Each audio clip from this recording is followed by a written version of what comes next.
पिछले दो वीडियो में आपने एक्सप्लेनेशन थोड़ा और दो सिस्टम लिखने का, जैसे कि आपने सीखा डिग्री मेज़र और रेडियन मेज़र के बारे में। ठीक है, अब इससे रिलेटेड एक हम सवाल सीखेंगे ट्रिग्नोमेट्रिक रेशियो से रिलेटेड, जो क्लास 10 में है आपका। तो क्लास 10 के लिए हम एक क्वेश्चन यहाँ ले रहे हैं। Sine A is equal to 8/17 given है। साइन ए ध्यान रखना है, ठीक है। 8/17 find other trigonometric ratios of angle A. तो एंगल ए से रिलेटेड अदर ट्रिग्नोमेट्रिक रेशियोज आपको फाइंड करना है। ध्यान रखना है, आपके पास गिवन है साइन ए, ठीक है। तो अदर कितने हो गए तो चेक कर लेते हैं एक बार। साइन ए के अलावा कौन कौन है? कॉसेक ए, फिर है कॉस ए, सेक ए, फिर है टेन ए और फिर कॉट ए। मीन्स आपके पास 5 ट्रिग्नोमेट्रिक रेशियोज बच गए जो कि निकालने हैं आपको, ठीक है। मैं कॉट ए इधर ले लेता हूँ, कॉट ए, और टेन ए को यहाँ रख लेता हूँ। सो हमें पता चल गया कि ये 5 हमको फाइंड आउट करने हैं, बिकॉज कि एक यहाँ पर गिवन है। क्लियर? ये 5 फाइंड करना है। तो सबसे पहले हम चेक करेंगे कि साइन ए, अब मैंने एक ट्रायंगल यहाँ पर लिया है, तो ट्रायंगल में ए कहाँ पर आप देख सकते हैं। ए मैंने ये वर्टेक्स लिया है, ठीक है। ये है बी जो कि 90 डिग्री और सी यहाँ पर है। तो जैसे सी होता, सपोज साइन सी होता, तो सी के अकॉर्डिंग परपेंडिकुलर ये हो जाता। लेकिन मेरे पास साइन ए है, तो ए के अकॉर्डिंग परपेंडिकुलर कौन सा होगा? ए जिसको देख रहा है, ध्यान रखना है। तो हमारे पास अभी परपेंडिकुलर हो गया ये वाला सी बी, और बेस कौन सा हुआ? तो इससे जो अटैच है ये वाली लाइन, ये बेस हो गई, ठीक है। बेस हो गया ए बी, और ये तो हाइपोटेनस है जो फिक्स है हमारा, इसमें कोई चेंज नहीं है। क्लियर है? तो चलिए आइए सवाल करते हैं। अब मेरे पास साइन ए है 8/17। हमें पता है, क्या पता है कि भाई साइन ए होता क्या है? तो मैंने आपको बताया था कि पंडित बद्री प्रसाद हर हर बोले वाला टर्म ध्यान रखना है। पंडित बद्री प्रसाद हर हर बोले, इसमें हम देख लेंगे ये साइन हो गया, ये हो गया कॉस, और ये हो गया टेन।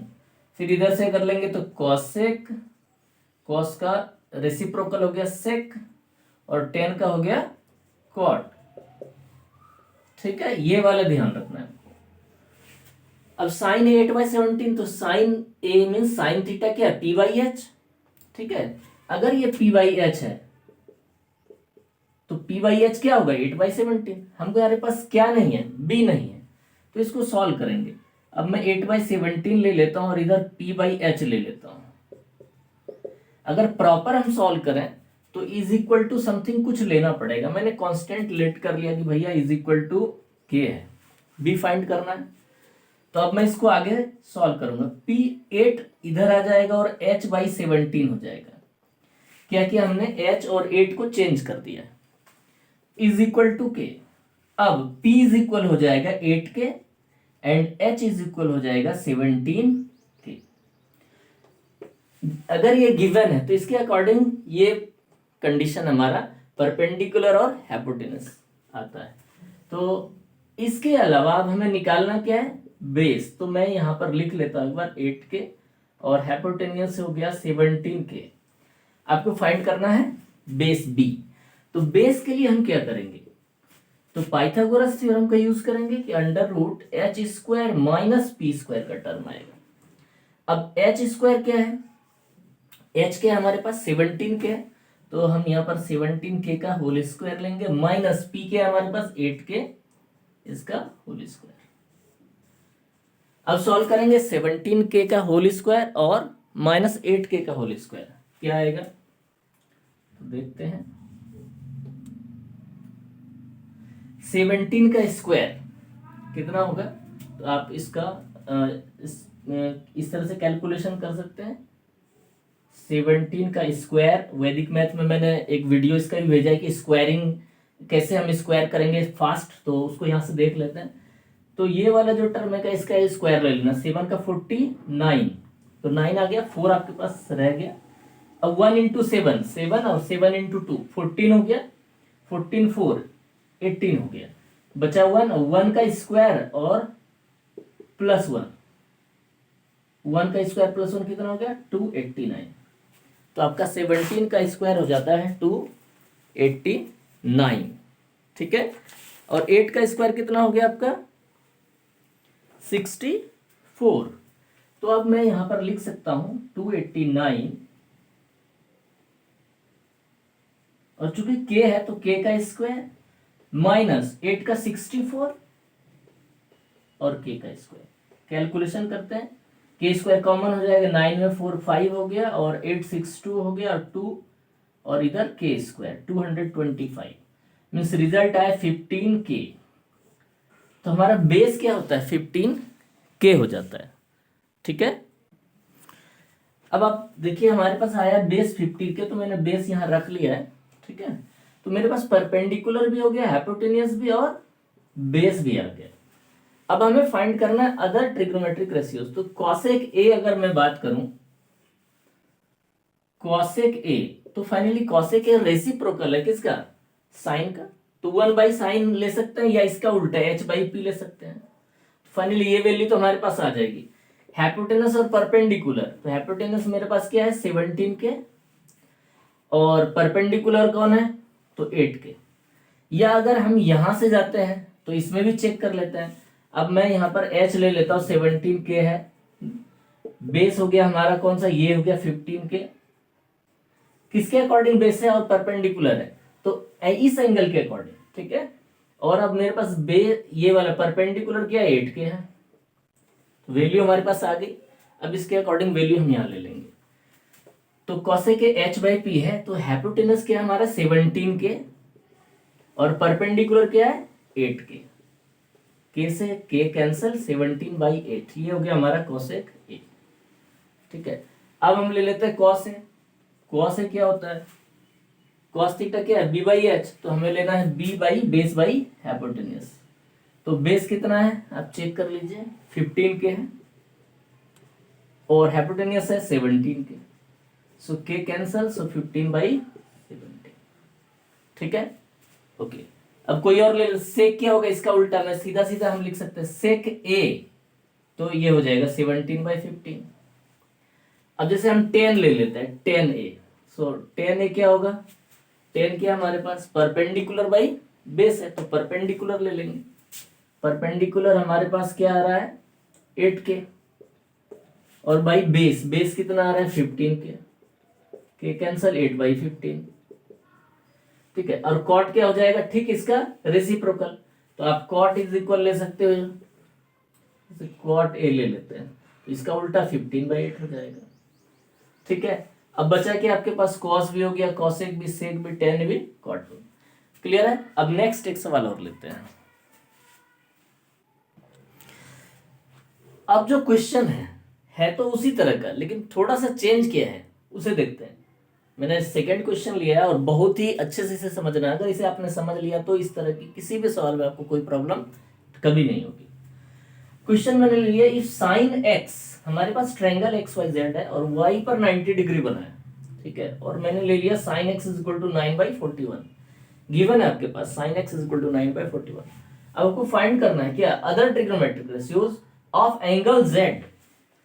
क्योंकि अभी जो हमने सवाल किया था उसमें एंगल ए था और एंगल ए में ही फाइंड करना था सारे रेशियोज, लेकिन अभी वो नहीं लिया हमने। क्या लिया, एक्स पे गिवन है, एक्स के अकॉर्डिंग वैल्यू, और जेड के अकॉर्डिंग सारा कैलकुलेशन आपको फाइंड करना है। जैसे सपोज मैं ले लेता हूं यहाँ पर साइन एक्स तो 9/41 है, लेकिन आपको निकालना क्या है साइन जेड। यहाँ पर अदर की जगह मैं लिखता हूँ find all trigonometric ratios of angle Z. तो साइन जेड भी निकालना है, और कॉस जेड निकालना है, कॉसेक जेड निकालना है, टेन जेड निकालना है, कॉट जेड फाइंड करना है, और आपके पास एक सेक जेड इज इक्वल टू। तो ये सारी चीजें आपको किसमें फाइंड करनी है, एक्स में नहीं करनी, किसमें करनी है जेड में, ठीक है। एक्स का गिवन है लेकिन जेड में फाइंड करना है। तो याद रखना है, जो सेकेंड वीडियो मैंने भेजा हुआ है आपने देखा हो तो ठीक है, नहीं तो एक बार उसे भी देख लेना उसमें आप, कि किस हिसाब से इसका परपेंडिकुलर और बेस चेंज होता है, ठीक है। तो चलिए इस सवाल को करते हैं। अब मेरे पास है साइन एक्स 9/41। अब एक्स के अकॉर्डिंग परपेंडिकुलर ये है, ठीक है, हमारे पास ये परपेंडिकुलर हो गया, हाइपोटेनस तो फिक्स है, तो हाइपोटेनस हमारा चेंज नहीं होगा, ये हो गया, ये 41 के रेंज में है, मीन्स 41 वैल्यू है और अब 41 का रेशियो में है। और साइन एक्स, चूंकि साइन इज इक्वल टू क्या होता है, तो हमें पता है कि साइन कॉस 10 और इसके साथ पंडित बद्री प्रसाद हर हर बोले, ये वाला टर्म ले लेते हैं हम, तो हमें पता चल जाता है कि भाई साइन क्या है, कॉस क्या है, और कॉसेक, सेक और कॉट, इसका वैल्यू क्या हो जाएगा। ठीक है, तो आइए देखते हैं, इसे सॉल्व करते हैं। अब साइन हमारे पास क्या, पी बाई एच, तो हमें हमारी जो वैल्यू है इसके हिसाब से ये परपेंडिकुलर बाय हाइपोटेनस हो गया। सो मैं इसके अकॉर्डिंग पहले ले लेता हूँ, P by H is equal to 9/41। अब कैलकुलेट करेंगे तो पी बाई 9 होगा और हाइपोटेनस h/41। अभी हमने बताया था पिछले वीडियो में, के इसको लेट कर लेते हैं, एक कोई कांस्टेंट वैल्यू लेते हैं, सी के कुछ भी। सो पी हो गया कितना, पी इज इक्वल टू हो जाएगा 9 के और h इज इक्वल टू हो जाएगा 41 के। एक्चुअली ये सबके बराबर, तो इसके इज इक्वल टू ये रख के क्रॉस कर लेंगे। देखिए p/9 इज इक्वल टू के, क्रॉस करेंगे तो p की वैल्यू 9 के हो जाएगी। इस तरह से हमने ले लिया। वही same h/41 is equal to के, चूंकि के इक्वल है सबके, सो h क्या हो जाएगा 41 के, तो मैंने यहाँ पर 41 के ले लिया। ठीक है, अब मेरे पास इसके अकॉर्डिंग जो परपेंडिकुलर हाइपोटेनस, तो ये वैल्यू तो आ गई, लेकिन अब इसमें बेस नहीं आ रहा है ना, तो अब इसका बेस देख लेते हैं। बेस इज इक्वल टू क्या होगा, √h² माइनस p²। इसको कैलकुलेट कर लेते हैं। h के हमारे पास 41k का स्क्वायर माइनस p क्या है हमारे पास 9k का स्क्वायर। अगर आप 41 का स्क्वायर लेते तो 1681 आएगा और k² माइनस 81k² आएगा। आप कैलकुलेशन करना चाहे तो कर सकते हैं, फास्ट मेथड है हमारे पास। 1 का स्क्वायर ले लीजिए, 1 का स्क्वायर 1 होगा, और 4 × 1 4 और 2 जा 8 हो जाएगा, और फिर लास्ट में 4 का स्क्वायर 1681। ठीक है, इस तरह से आप निकाल सकते हैं ऐसे। अब हम इसको कैलकुलेट कर लेते हैं एक बार। अब जो b आ रहा है हमारे पास, वो क्या आ रहा है, इसको माइनस करेंगे तो आपके पास 1600k² आएगा और ये हो जाएगा 40k। तो मेरे पास तीन वैल्यू आ गई, b भी 40k है जो इसके अकॉर्डिंग है, x के अकॉर्डिंग। तो x के अकॉर्डिंग हम चेक कर लेते हैं परपेंडिकुलर कौन है, ये रहा। सो परपेंडिकुलर की वैल्यू जो x के अकॉर्डिंग है वो 9k, मीन्स इसकी वैल्यू होगी 9k। हाइपोटेनस है 41k और जो बेस है वो 40k हो गया, तो बेस इसमें ये है 40k हो गया। किसके अकॉर्डिंग, x के अकॉर्डिंग। अब हम चलेंगे z के अकॉर्डिंग वैल्यू लेने के लिए। ठीक है, अगर हम यहां पर x के अकॉर्डिंग ले वैल्यू तो क्या होगा, मैं सपोज ले लेता हूं cos x, तो x के अकॉर्डिंग चलेंगे, मींस इसके अकॉर्डिंग जो परपेंडिकुलर बेस होगा उसे यूज करेंगे।